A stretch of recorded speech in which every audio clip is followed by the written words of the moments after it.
Dijimos que la hepática común se bifurcaba y hablamos sobre la hepática propia, pero hay una que desciende, una arteria que desciende, que se denomina arteria gastroduodenal. La arteria gastroduodenal, importante para usted, se va a proyectar de manera descendente y luego vamos a tener un conjunto de arterias que se van a proyectar hacia el páncreas, miren, hacia el páncreas, que se van a denominar arterias pancreático-duodenales. Arterias pancreático-duodenales, y si quieres ser más específico, superiores. Porque las pancreáticos duodenales inferiores se proyectan desde el territorio de la arteria mesentérica superior como primeras colaterales hacia el lado derecho. Por lo tanto, esto son solamente las pancreáticos duodenales de la arteria gastroduodenal, derivadas de la arteria gastroduodenal. ¿Y la arteria gastroduodenal de dónde viene? De la arteria hepática común. Se divide hepática propia y gastroduodenal. De la gastroduodenal, además del territorio pancreático, que a mí me parece interesante porque este es el territorio de irrigación del páncreas, de cabeza de páncreas. Y después tenemos una arteria que se continúa de la arteria gastroduodenal como arteria gastromental derecha. La arteria gastromental derecha cierra el círculo arterial de la arteria gastromental izquierda que se inició en la arteria esplénica y da una irrigación profusa entonces al estómago, pero sobre todo al omerto mayor, que es toda esa estructura peritoneal.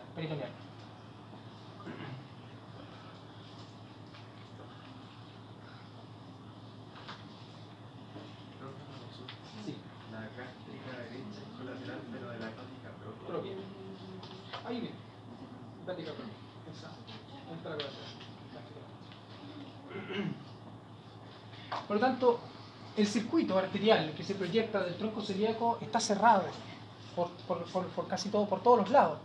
No sobre sí mismo, sino que, por ejemplo, incluso el tronco celíaco contra otra arteria, como a nivel de la mesentérica superior y a nivel de las arterias pancreático-duodenales. Pero siempre son territorios anastomóticos, eso es lo que quiere decir. Por lo tanto, ¿existe un infarto pancreático? No. ¿Existe un infarto de, no sé, estómago? No. ¿Por qué? Porque si se colapsa una arteria se suple con otra. Esa es la gracia de la circulación anastomótica. Si hay un infarto ahí, la arteria se recupera. Sí, se produce una formación vascular, angiogénesis y comienza de nuevo a proyectarse una circulación. Incluso uno le puede robar arterias y desviarlas a otra parte. Y se va a recuperar un territorio arterial y el otro además va a llevar sangre a otra región. Que lo que ocurre en las resecciones, por ejemplo, que se ocupan resecciones que son de colon, por ejemplo, o áreas extensas del abdomen, bueno, habrá que llevar irrigaciones a distintas partes, se toman ciertas arterias y se llevan. Y la verdad que el criterio es muy amplio. Las arterias que pueden ir hacia esa región pueden ser muchas. ¿Qué vemos aquí? En otro esquema. Mire, arteria cística, arteria hepática propia. Aquí tenemos la arteria hepática común. Aquí que tenemos la arteria gástrica izquierda. Ahí tenemos la gástrica derecha. Y ahí tenemos la gastromental derecha, la gastromental izquierda, que proviene de esa, que es la arteria derecha. Entonces, apoderarse de toda esa información, de cuál es más calurosa, de cuál es más delgada, etc.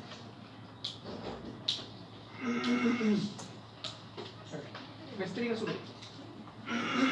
Debajo de la arteria del tronco celíaco mantenemos a nivel del L1 la arteria mesentérica superior, que es una arteria que tiene algunas características de reconocimiento. Una es que se proyecta en L1, eso es muy importante, porque cuando le muestren un corte de L1, usted va a esperar encontrar la arteria mesentérica superior y no la inferior. Eso es muy interesante porque las resonancias magnéticas se pueden descifrar de acuerdo a los niveles. O sea, los niveles vertebrales son muy importantes. Y usted en el próximo curso lo va a ver, lo va a evidenciar. Arteria mesentérica superior está ahí. Esta arteria se proyecta en relación al páncreas, en relación a la cabeza del páncreas, específicamente al proceso unciforme del páncreas. Es un gancho.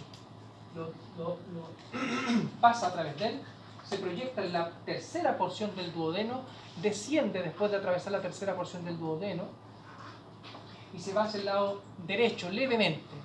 Y cuando se va hacia el lado derecho comienza a dar un contingente de arterias que son colaterales hacia el lado izquierdo, que se van a denominar yeyunales e iliales, o sea, ramas yeyunales y ramas iliales. De tal forma que el yeyuno ilio, que gigante está irrigado también por esta arteria mesentérica superior. Bueno, adicional a eso, tenemos que una arteria comienza a apoderarse casi inmediatamente. Digo casi porque hay otras que se proyectan antes. Pero la más importante es la que se proyecta hacia el lado derecho y superior, que se denomina arteria cólica media. La arteria cólica media entonces se proyecta hacia el ángulo cólico, cólica media, hacia el ángulo cólico. Así también, descendiendo por ahí, tenemos, descendiendo a la cólica media, una arteria que se denomina cólica derecha, que es esta. Y luego una arteria que se denomina iliocólica. O sea, tenemos la cólica media, cólica derecha y iliocólica. Y la iliocólica es la que da el territorio de irrigación más potente, porque va hacia el ciego y también hacia el colon ascendente, pero también hacia esa estructura que se denomina el apéndice vermiforme. Por lo tanto, existirá una pequeña arteria derivada de la iliocólica que se denomina arteria apendicular, que es la que está descendiendo ahí mismo. Ahí, arteria apendicular de la iliocólica. De tal forma que, mire, imagínense el territorio de irrigación. Todas las asas intestinales que están acá, el apéndice, el ciego, el colon ascendente, el ángulo cólico y la mitad del colon transverso.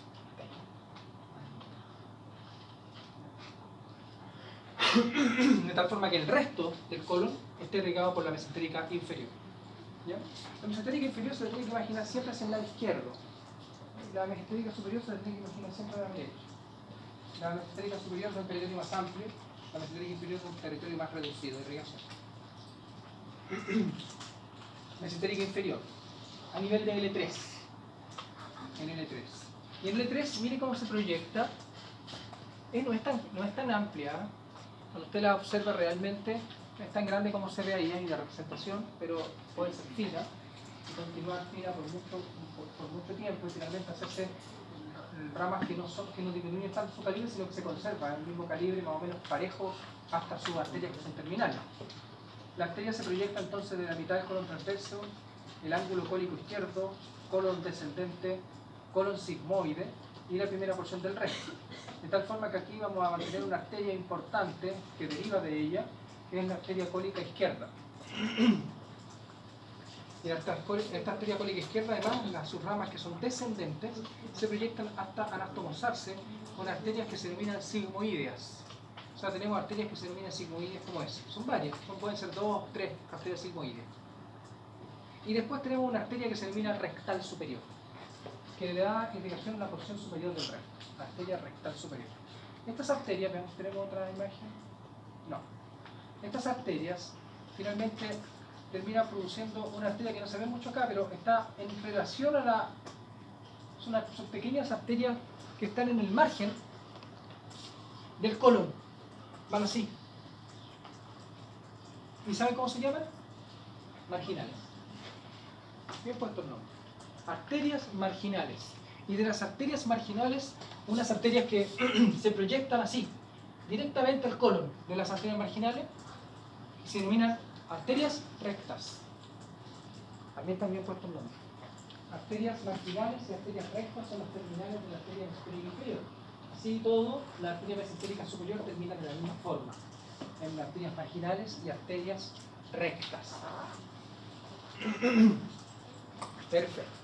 Las arterias renales, dijimos algunas cosas, las arterias suprarrenales también, las gonadales también. Perfecto. Perdón.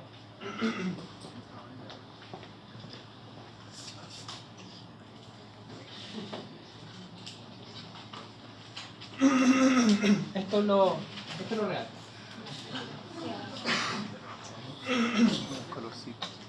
¿Qué vemos acá? Mira. Para poder cifrar una estructura como esta, si ustedes están preguntando arterias, lo mismo las arterias.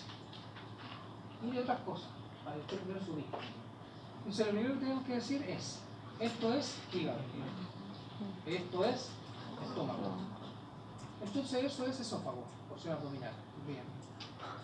Eso quiere decir que por acá están asas intestinales, ¿cierto? Asas intestinales múltiples. Y ahí tenemos la vesícula. Vale. Por tanto, eso debe ser el conducto colédoco, o conductos que son hepáticos, o conductos que son biliares. Fuera. Y esto es páncreas. Por lo tanto, ahora puedo decir que esta arteria, bueno, que esto es el tronco celíaco y que esta arteria, la más amplia, es la arteria esplénica. Y por lo tanto, esta arteria es la arteria hepática común. Y ahí estamos viendo la arteria gástrica izquierda. Y aquí se da otra arteria, mire, que se denomina hepática accesoria. Es inconstante, es una variación inconstante, pero muy constante. Muy frecuente de encontrar una arteria hepática accesoria.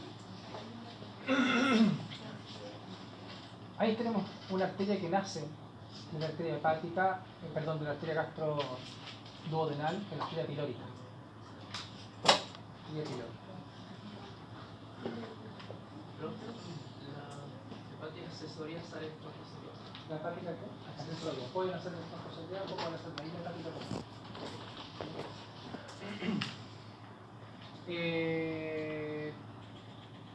Ahí estamos viendo, esa es la arteria mesentérica superior, ¿no?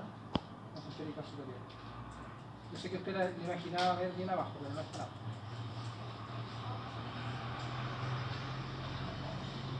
Bien. Esto es en relación a la irrigación del abdomen. Vamos.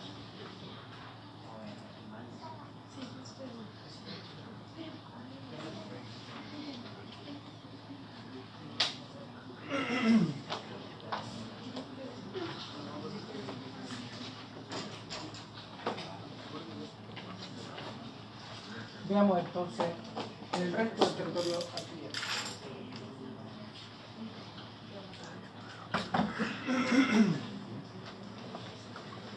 Arteria aorta, estamos viendo algunos conceptos, ¿cierto? Y si no, usted podría tomar una clase de aorta ahora. Pero habíamos dicho que hacían esta arteria que se denomina tronco brachiocefálica o arteria iluminada o iluminada. Poco sentido que ya se divide en arteria subclavia derecha y carótida común derecha. Dijimos que esos vasos derechos nacían del tronco brachiocefálico.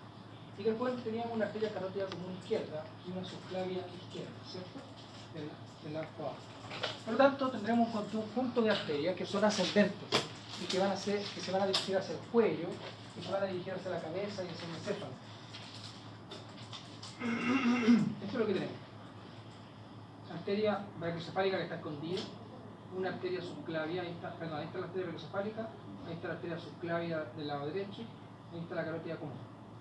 La arteria carótida común también se le denominaba arteria innominada.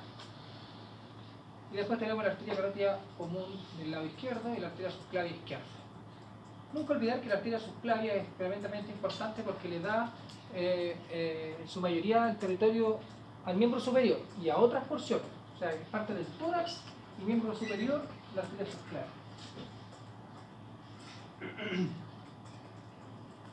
Aquí estamos viendo que en este aprovechemos de mostrar lo siguiente. Las arterias carótidas. Las arterias carótidas comunes se proyectan ascendentes en el cuello profundo, formando parte de unas estructuras que se denominan los paquetes vasculonerviosos del cuello, en conjunto con la yugular interna y con el nervio vago, que es el 10º par craneal. En conjunto, entonces, las tres estructuras se denomina paquete vasculonervioso del cuello, muy importante, muy interesante, lo vamos a ver en algún momento. Sobre eso, cuando se terminan de producir las arterias carótidas comunes a nivel de C4 aproximadamente, comienzan a ser divididas.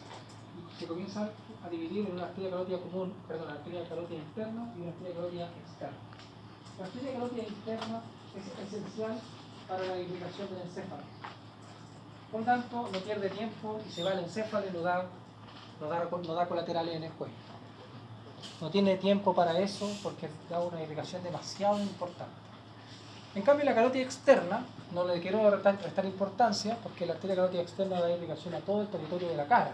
Pero no a la cara, lo que usted conoce como músculos faciales, a las caras profundas, a la cabeza, a todo el resto de las estructuras, como la tiroides, como la cavidad oral, la lengua por separado, como el paladar, como los ojos, como muchas estructuras, como la cavidad nasal y los territorios profundos de la cabeza y el cuello.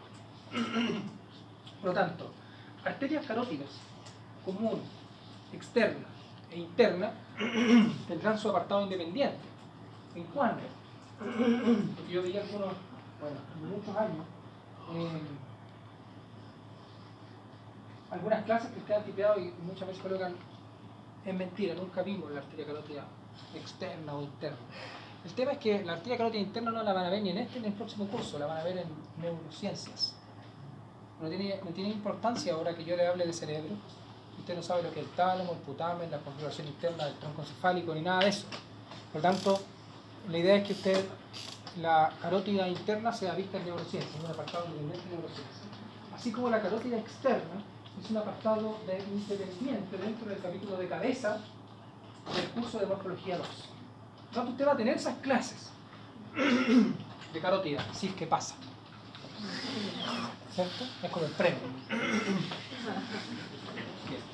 Y acá lo que estamos mostrando es una disección muy linda de esta estructura que sería arteria o tronco pulmonar, ¿cierto? Este es el tronco pulmonar, ahí está el ligamento arterioso, ahí está la aorta con sus 3 divisiones extrapericárdicas y ahí están sus porciones intrapericárdicas.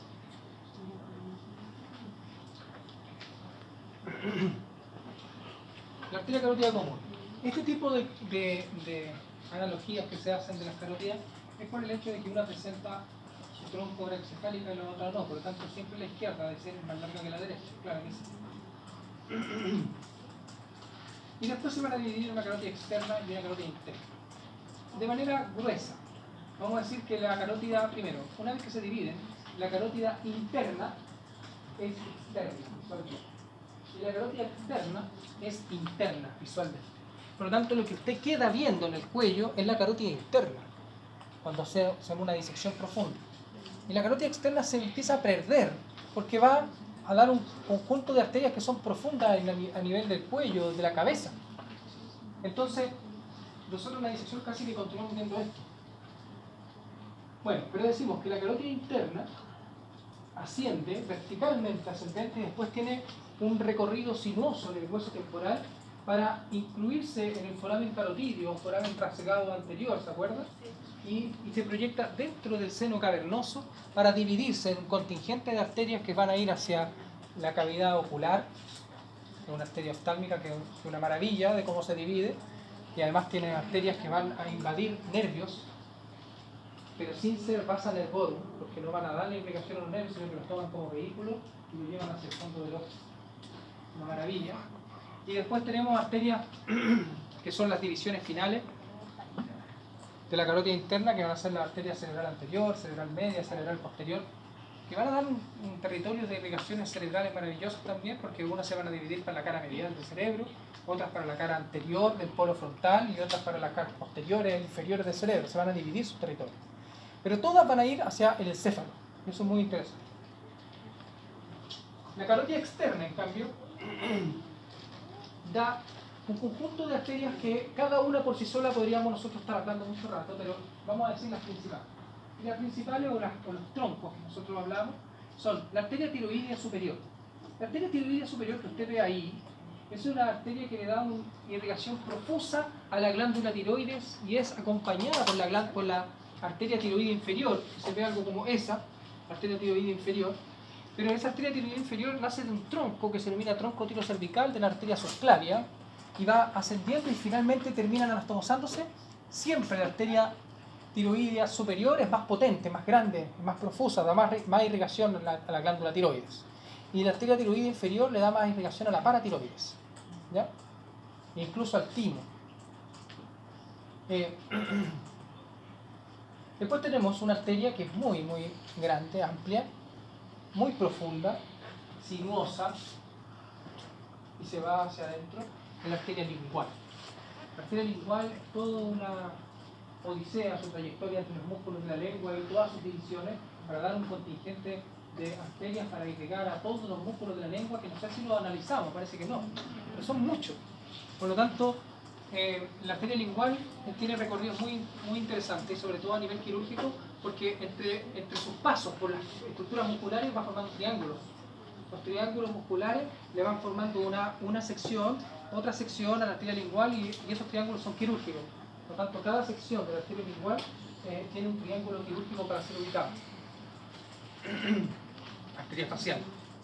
La arteria facial se hace profunda, pero después hace un bucle por dentro de la glándula submandibular y aparece por el margen mandibular a nivel de un área desnuda que nosotros habíamos denominado como área desnuda de la mandíbula, ex cuadrilátero de Chompré, y asciende por la cara para dirigirse por anterior al massetero, para dirigirse más o menos al ángulo interno del ojo o al endocante, de tal forma de que asciende para dar una irrigación a todo el territorio facial y se termina anastomosando con parte de la arteria oftálmica de la arteria carótida interna. Por lo tanto, tenemos una anastomosis entre el sistema carótido interno y externo a nivel del ángulo interno del ojo. Algo importante, porque si quiere decir que se comunican, no se infartan. En el territorio seguro, entonces, la arteria facial con la carótida interna y específicamente con la arteria oftálmica. Otra arteria que se ve acá debe ser esta, ¿sí? Debe ser esa, la arteria occipital. La arteria occipital es una arteria grande, amplia, que va a los músculos de la nuca y superior, y después se distribuye por la región de la nuca, la región epicraniana, y se distribuye por todo el epicráneo de la región posterior. Una arteria amplia, importante, que tiene un territorio de irrigación amplio. Arteria auricular posterior. Esta debe ser la auricular posterior. La arteria auricular posterior le da irrigación al territorio auricular, como su nombre lo indica, al territorio de la piel y la región ósea del proceso mastoides y en la región posterior de la oreja. Esa, la que dice 8, es una colateral que se denomina la única colateral medial de la carótida externa de la arteria faríngea ascendente. La arteria faríngea ascendente es una colateral delgada, vertical, ascendente, que le da irrigación al techo de la cavidad oral, pero específicamente al paladar blando. Al paladar blando. Y le cuento una anécdota que no es muy interesante, no muy buena, no muy bonita. Esa arteria, como pasa hacia el paladar blando, bien posterior, pero es directa de la carótida externa, se encuentra por medial, en su paso, se encuentra por medial al tercer molar superior. Y yo que soy dentista, les digo de que cuando un tercer molar se quiere extraer, se tiene que extraer hacia vestibular, o sea, hacia afuera. Un tercer molar superior hacia afuera. Porque si lo van a tomar y no saben anatomía y lo hacen hacia medial, pueden fracturar la tuberosidad y desgarran la arteria faríngea ascendente. Entonces, usted entenderá que desgarrar la faringe ascendente no es igual a desgarrar el pulpejo del dedo. Esa arteria no la frena con nada. Usted no entra en un sangrado profuso. Usted entra en una hemorragia. Tiene que tomar al paciente y ¡pum! Al hospital, si es que no tiene ácido tranexámico y contingente de otras cosas. O electrobisturí. Por lo tanto, son arterias que están en teoría bastante superficiales. La arteria facial también. Por lo tanto, el territorio de la carótida externa es un territorio importante que debe ser medido a la hora de hacer estos procedimientos quirúrgicos, ya sea a nivel odontológico o de cirujanos de cabeza y cuello o de cirujanos vasculares.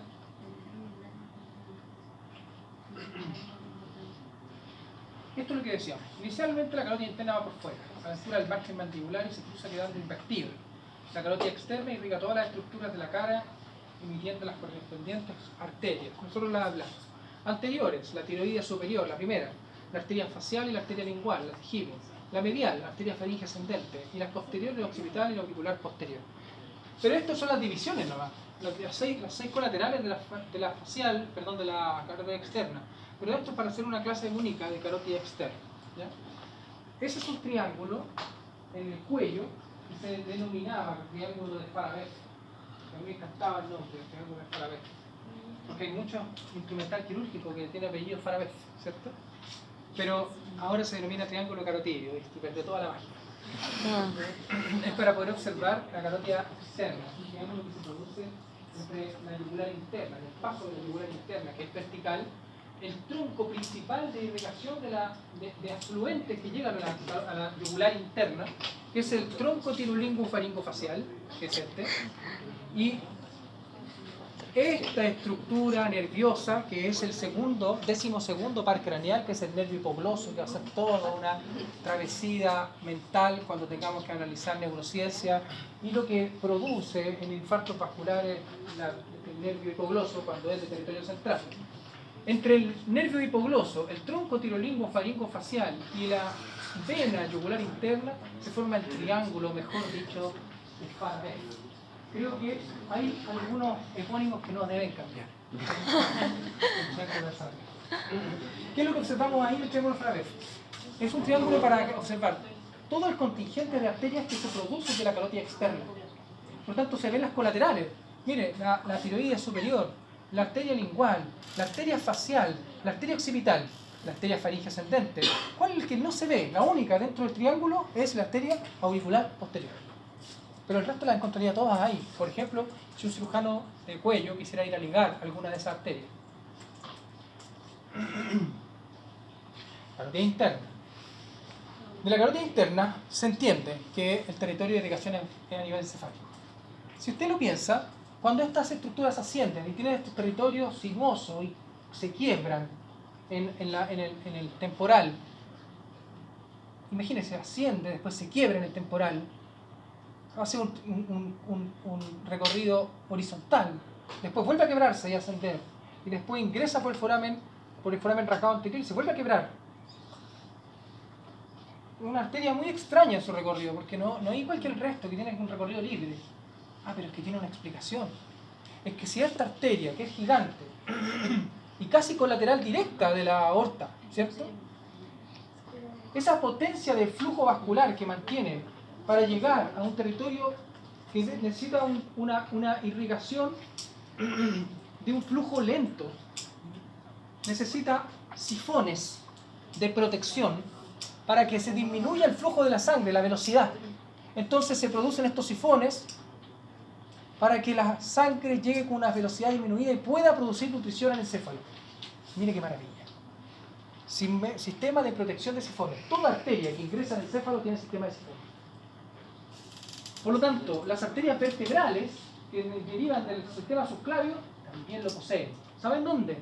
Cuando usted vio un surco que se producía a nivel del atlas por el arco posterior y decíamos que por ese surco pasaba la arteria vertebral.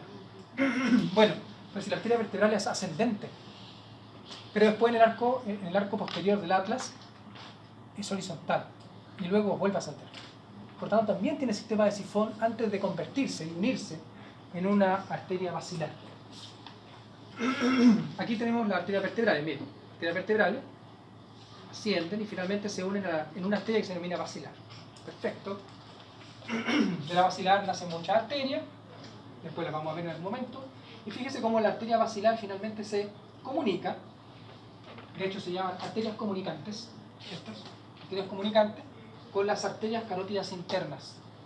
Porque si usted ve el encéfalo visto inferior, la carótida interna iba así ascendiendo. Así. Y se distribuye. Por lo tanto, antes de que se distribuya o en relación a sus colaterales, tenemos ese polígono que se observa ahí de irrigación encefálica que se denomina polígono de Willis. Polígono de Willis. Ahora se denomina círculo arterial del cerebro. Está conformado por la arteria basilar, por tanto por las arterias vertebrales, por las arterias carótidas internas y por las arterias comunicantes. Por supuesto, por la arteria cerebral media que se ve ahí. Bueno, todo esto va a ser visto en la clase de carótida interna en neurociencia. Arteria vertebral, miren. La arteria vertebral nace en la arteria subclavia, como una colateral ascendente, profunda, medial, la primera que se encuentra y la más difícil de ver, porque mientras más medial sea, más difícil acceder a ella en una cirugía. Por lo tanto, la arteria vertebral es difícil de observar, se la proyecta hacia posterior y medial y asciende por los forámenes vertebrales, ¿cierto?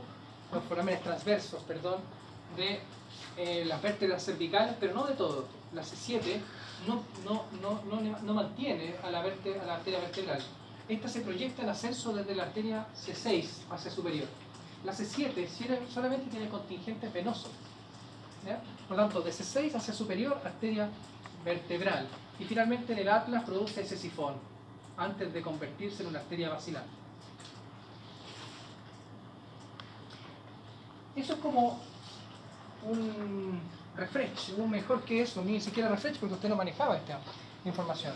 Pero es como un resumen, pero muy poco muy poco dedicado, muy poco desglosado de lo que es el sistema carotídeo. Ya la idea es que usted pueda leer de esto libremente. Se le va a preguntar en el laboratorio, por supuesto, de una u otra cosa, mientras va a ser la mejor, pero la idea es que mantengas generalidades. Si no le voy a preguntar el territorio infraoide o la tiroidea superior, en ese sentido, o para dónde se dirige la laringe. Lo importante es que usted maneje que la tiroidea superior es carótida externa, y que la carótida externa es territorio de cabeza. La carótida interna es territorio encefálico. Cosas, conceptos de importancia, ¿ya? Y en la prueba, por supuesto, que salen ese tipo de cosas. Arteria subclavia.